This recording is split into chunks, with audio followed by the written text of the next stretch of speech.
ፊልሙ ሲጀምር ሁለት ሴቶች ሃንተር እና ቤኪ 2000 ሜትር ከፍታ ባለው ግንብ ላይ ሆነው እርዳታ ለማግኘት ሲሞክሩ እንመለከታለን። ግንቡ ረጅም ከመሆኑ የተነሳ እዛ ላይ ኔትወርክ ስለማይገኝ ደውሎ እርዳታ ማግኘት አይችሉም። ከዛ ታሪኩ ወደ ኋላ ሲወስደን ቤኪ ፍቅረኛዋ ዳኒና ሃንተር ተራራ እየወጡ እንመለከታለን። ሶስቱም ጥሩ ጊዜ እያሳለፉ እያለ ዳን ትንሽ ቀዳዳ አግኝቶ ገመዱን ለማስያዝ እጁን ሲያስገባ በድንገት አንዲት ወፍ ስትወጣ ደንግጦ ይወድቃል። በገመድ አየር ላይ ተንጠልጥሎ ለማትረፍ የተቻለውን ሙከራ ቢያደርግም ገመዱ ተበጥሶ ወድቆ ይሞታል። በዚህ ምክንያት ቤኪ በጭንቀት ተውጣ ከመጠን በላይ የጠጣች ትሰቃያለች። አባቷ በጣም ተጨንቆ ወደ ህይወቷ ተመልሳ እንድትኖር ቢመክራትም ምክሩን አልተቀበለችም።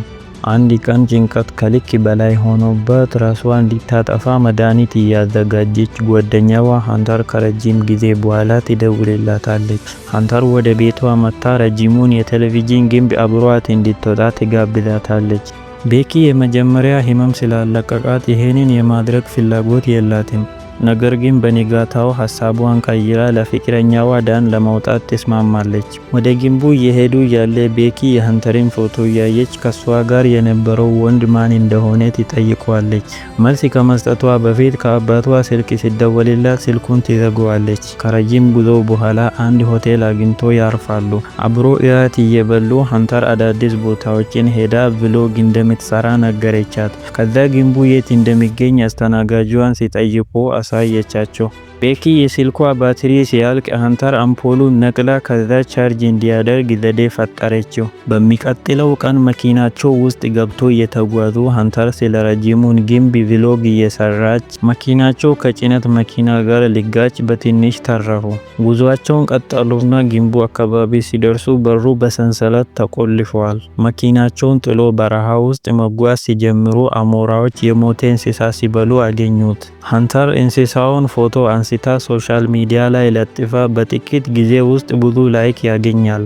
ከትንሽ ጉዞ በኋላ በቦታው ሲደርሱ ሃንተር ቪሎጓን ቀጥላለች። ቤኪ ያለፈውን ታሪክ በማስታወስ በጣም ፈርታ ተስፋ ትቆርጣለች። ሃንተር ፍራቻዋን እንድትጋፈጥ ገፋፍታ ገመዷን ከሷ ጋር አገናኝታ ግንብ ውስጥ ባለው መሰላል መውጣት ይጀምራሉ። ብረቱ ዚጎ ብሎኑም ላልቶ ስለነበር የያዘችው ብረት ሲሰበር የበለጠ ፍራቻ ጨመረባት። የታችኛውን መሃል ደረሱና ወደ ምድር ሲመለከቱ ከተማው ትንንሽ ሆና ትታያለች። ትንሽ እረፍት ወስዶ ውሃቸውን ጠጥቶ ከተወሰነ ጊዜ በኋላ የታችኛውን ጨረሱ። የላይኛው መስላሉ በውጭ በኩል ስለሆነ ይበልጥ ስለሚያስፈራ ቤኪ እንዲመለሱ ትጠይቋለች። ነገር ግን ሃንተር ምንም ነገር እንደማያስፈራ ቀላል እንደሆነ ነገረችና መውጣቱን ቀጠሉ። በመንገዳቸው ላይ ትልቅ ሳህን ስላለ ሃንተር ራሷ አልፋ ቤኪን ለማሳለፍ ትረዳዋለች። የበለጠ በወጡ ቁጥር ንፋሱ የበረታ ሲሄድ ይበልጥ ያስፈራል። ሃንተር የበለጠ ቤኪን ለማስፈራራት መስላሉን ስታነቃንቅ ብሎኑ አንድ በአንድ ይወድቃል። ደግነቱ ሲወጡ ምንም ነገር አይፈጠርባቸውም። በመጨረሻም ጫፍ ደረሱና እዛ ላይ ሆኖ ፎቶ መነሳት ጀመሩ። ሃንተር የድሮኑን መቆጣጠሪያ ለቤኪ ከሰጠች በኋላ ይበልጥ ተከታዮቿን ለማስገረም ጫፍ ላይ ተንጠልጥላ ቪዲዮ ትቀርጻለች። ሃንተር ቤኪ በተመሳሳይ እንደዛ እንድታደርግ ስትነግራት ፈራች። ሃንተር እንዳትፈራ እጇን ይዛ ከዛ ተንጠልጥላ ፎቶ ተነሳች። ቤኪ የዳንን አመድ አየር ላይ በትና የመጨረሻ ተሰናበተች። ከዛ ጉዳያቸውን ጨርሶ ወደ ምድር ለመመለስ ወሰኑ። ቀበቷቸውን አያይዞ ቤኪ መጀመሪያ ወደ መስላሉ ስትወርድ ብሎኑ ላልቶ ስለነበር ፈርሶ ይወድቃል። ቤኪ አየር ላይ ተንጠልጥላ ሃንተር በገመድ ወደ ላይ ሲባ አወጣች። ቤኪ ከሞት ተርፋ ወደ ላይ ወጣ።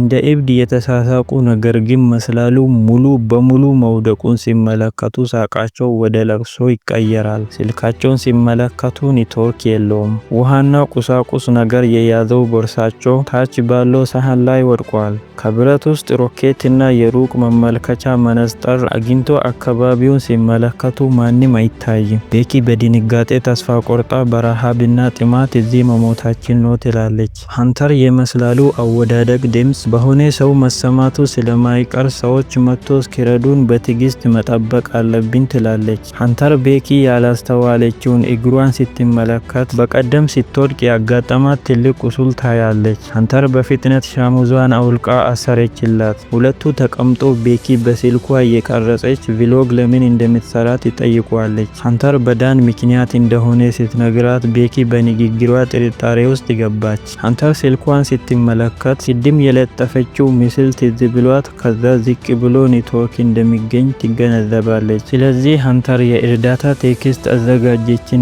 ለተከታዮቿ ፖስት እንዲያደርግ ስልኳን በገመድ ወደ ታች አንጠለጠለች። ነገር ግን ሙከራቸው ስላልተሳካ ሌላ ሙከራ ስልኩን ወደ መሬት ለመጣል ወሰኑ። ከዛ ስልኩን ጫማ ውስጥ አስገብቶ በካልሲ ሸፍኖ ወደ ታች ወረወሩት። ቤኪ ፍቅረኛዋ ዳን ፍቅር የሚገልጽላትን ኮድ የሀንተር እግሯ ላይ ትመለከታለች። ከዛ አንድ ሰውዬና ውሻው በግንቡ ስር ሲያልፉ አይቶ ጮሆ መጣራት ጀመሩ። ሰውዬው ስለማይሰማቸው ዝም ብሎ መሄዱን ቀጥሏል። ቅድም የወረወሩት ስልክ ተበላሽቶ እቅዳቸው ሳይሳካ ቀርቷል። ቤኪ ጫማዋን አውልቃ ስትወረውርበት ሰውዬው ተመልሶ ጫማውን አይቶ ከየት እንደመጣ ግራ ገብቶ ጥሎ ይሄዳል። ቤኪ ሮኬቱን ለማወንጨፍ ስትዘጋጅ ሀንተር በቀን ስለማይታይ ታስቆማለች።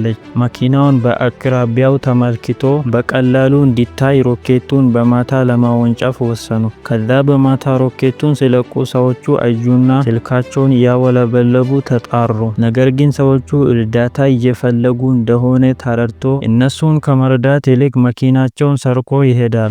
ሴቶቹ እጅግ በጣም አዘኑና ተቀምጦ ሌላ መፍትሄ መፈለግ ጀመሩ። ተቀምጦ እያወሩ ቤኪ በቀደም እግሯ ላይ ስላየችው ንቅሳት ትጠይቋለች። ሀንተር ከዳን ጋር በድብቅ ግንኙነት እንደነበራቸውና በጣም እንደሚፋቀሩ ነገረቻት። ቤኪ ይሄንን ሲሰማ እጅግ በጣም አዝና ማልቀስ ጀመረች። ሀንተር ፍቅረኛዋን በማፍቀር ትልቅ ስህተት እንደሰራች ተናግራ ይቅርታ ጠየቀች። በሚቀጥለው ቀን በጣም ውሃ ጠምቷቸው ሀንተር ወርዳ ቦርሳውን ለማምጣት ወሰነች። ገመዱን ወገቧ ላይ አስራ ወረደችና መድረስ ሲያቅታት ገመዱን ፈታ ሳህኑ ላይ ዘለለች። ቦርሳውን ከያዘች በኋላ ወደ ላይ ለመመለስ ስትሞክር አሁንም ገመዱን መድረስ አቃታት። ቦርሳውን ገመዱ ላይ አንጠለጠለችና ዘላ ቦርሳውን ያዘች።